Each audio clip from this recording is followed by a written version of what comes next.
दोस्तों नमस्कार, मैं हूँ राकेश कुमार। आप देख रहे हैं मत अभिमत।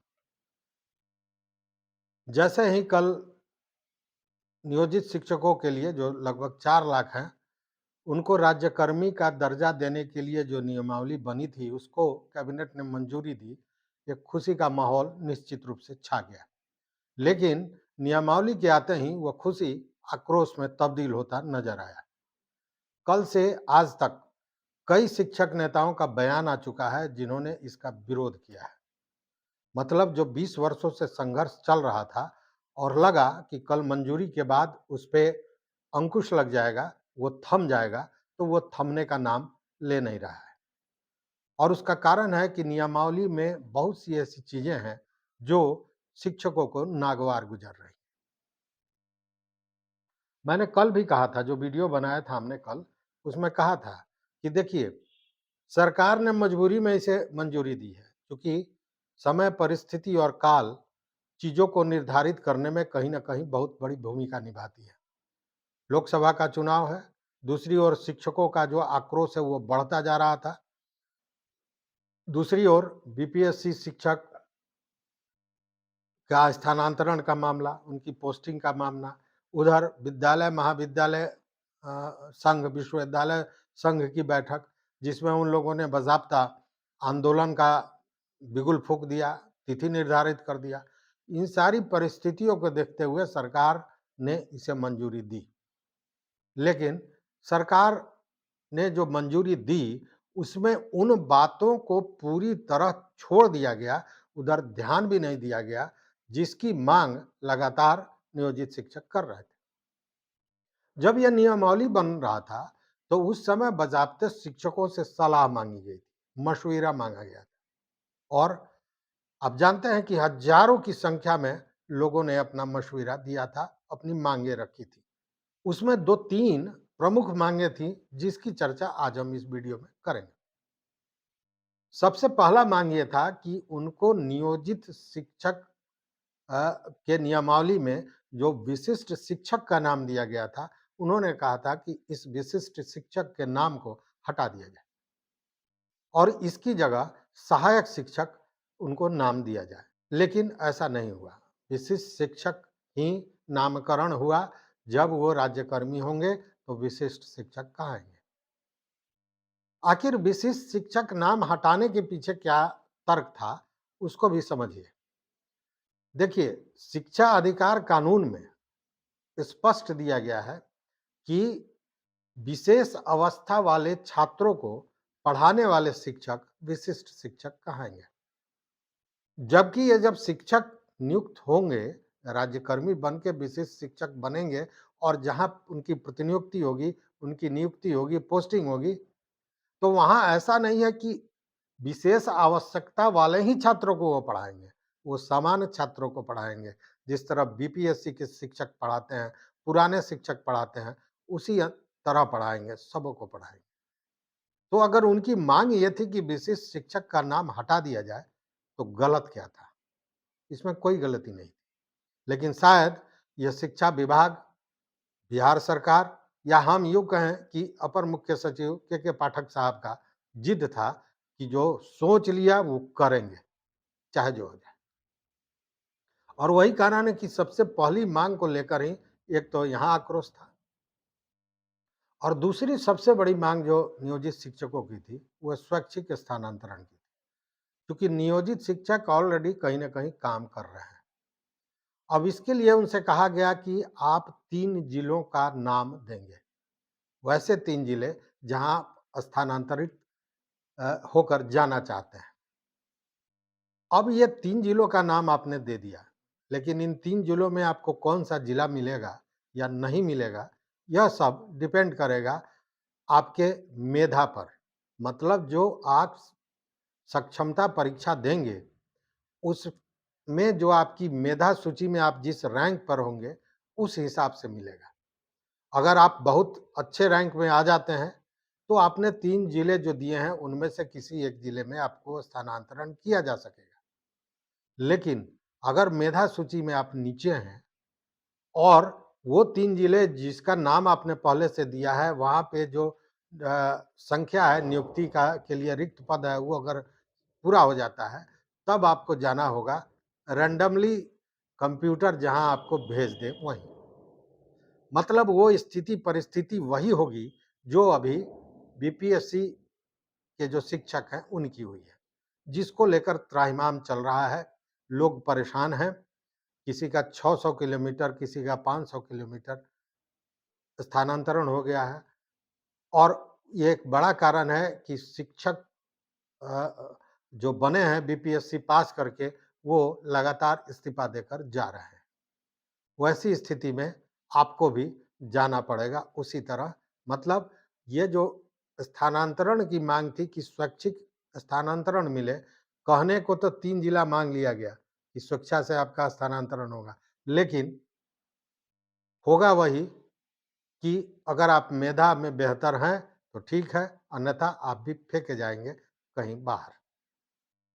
और उससे भी बड़ी बात है कि आप नियोजित शिक्षक हैं, आप किसी पंचायत में हैं, अब आपसे 3 जिला मांगा जा रहा है, तो स्वाभाविक है 1 जिला आप अपना दे सकते हैं, या इसमें भी अब क्या कानूनी वैधता होगी मैं अभी तत्काल नहीं बता सकूंगा, लेकिन 3 जिले का नाम देंगे। तो 3 जिले का नाम देंगे तो निश्चित रूप से अपने जिले से, अपने पंचायत से, प्रखंड से, अनुमंडल से बाहर चले जाएंगे। आपका घर मान लीजिए कि पटना में है और आपने 3 जिला दिया, एक वैशाली दिया, एक मुजफ्फरपुर दिया, एक सारण दिया। तो और आप पटना के किसी एक पंचायत के शिक्षक हैं। अब आपका स्थानांतरण अगर सारण के या मुजफ्फरपुर के ढोली में हो जाता है, उस स्थिति में आप कहाँ फेंके गए, कहाँ चले गए, जरा सोचिए। दूरी 150 किलोमीटर और पंचायत तो बदला ही, प्रखंड बदला, अनुमंडल बदला, जिला बदला।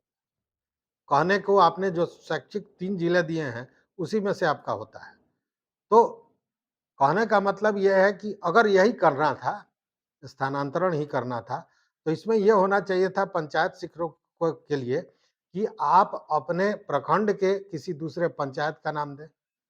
मैक्सिमम अनुमंडल की बात की जा सकती थी, लेकिन वैसा नहीं है, यहाँ जिलों की बात है।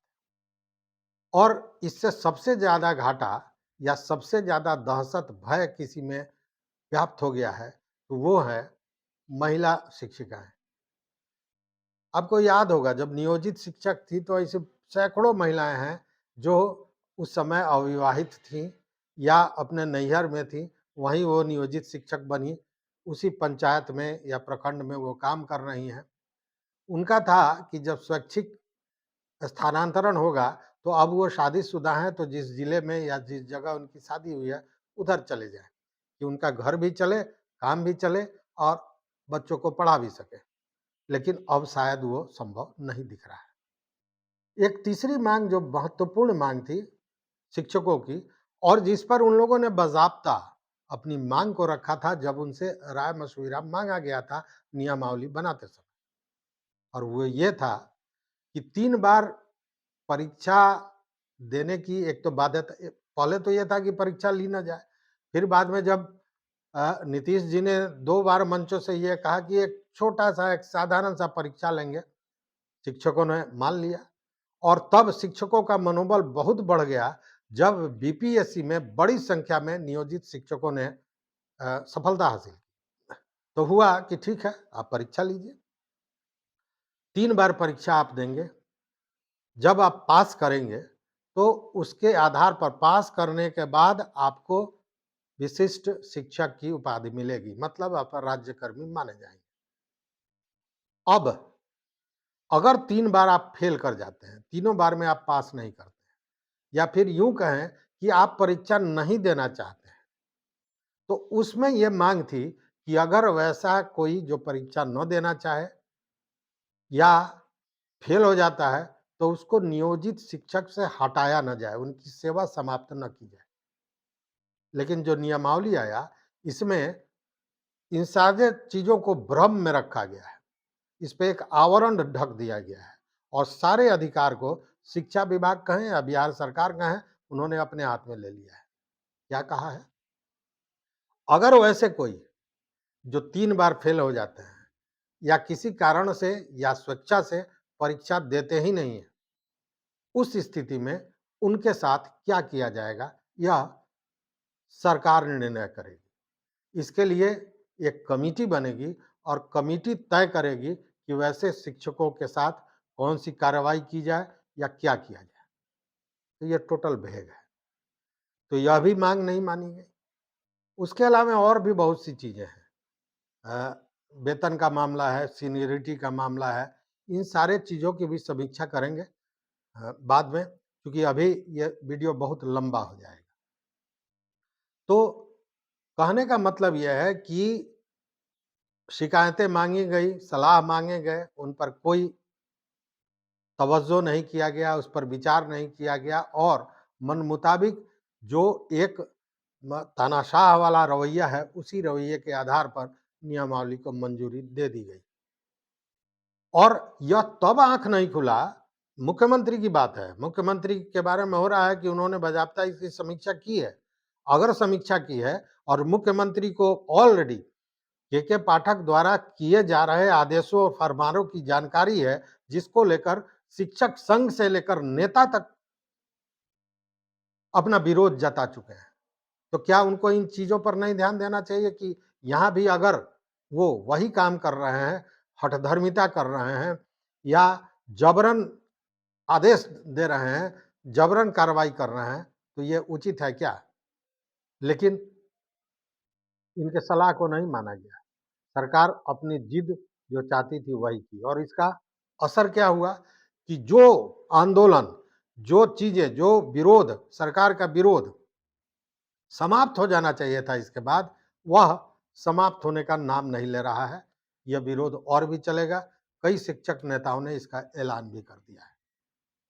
इन सारे चीज़ों पर आपका क्या कहना है? आपका क्या राय है? ज़रूर बताइएगा। उन रायों पर फिर एक वीडियो हम लेकर आपके समक्ष आएँगे। लेकिन एक निवेदन और भी है, हम आपकी लड़ाई में आपके साथ हैं। अगर अभी तक आपने चैनल को सब्सक्राइब नहीं किया है, तो निश्चित रूप से सब्सक्राइब कर लें। वो घंटी जैसी एक आकृति होगी, उसको दबा दें।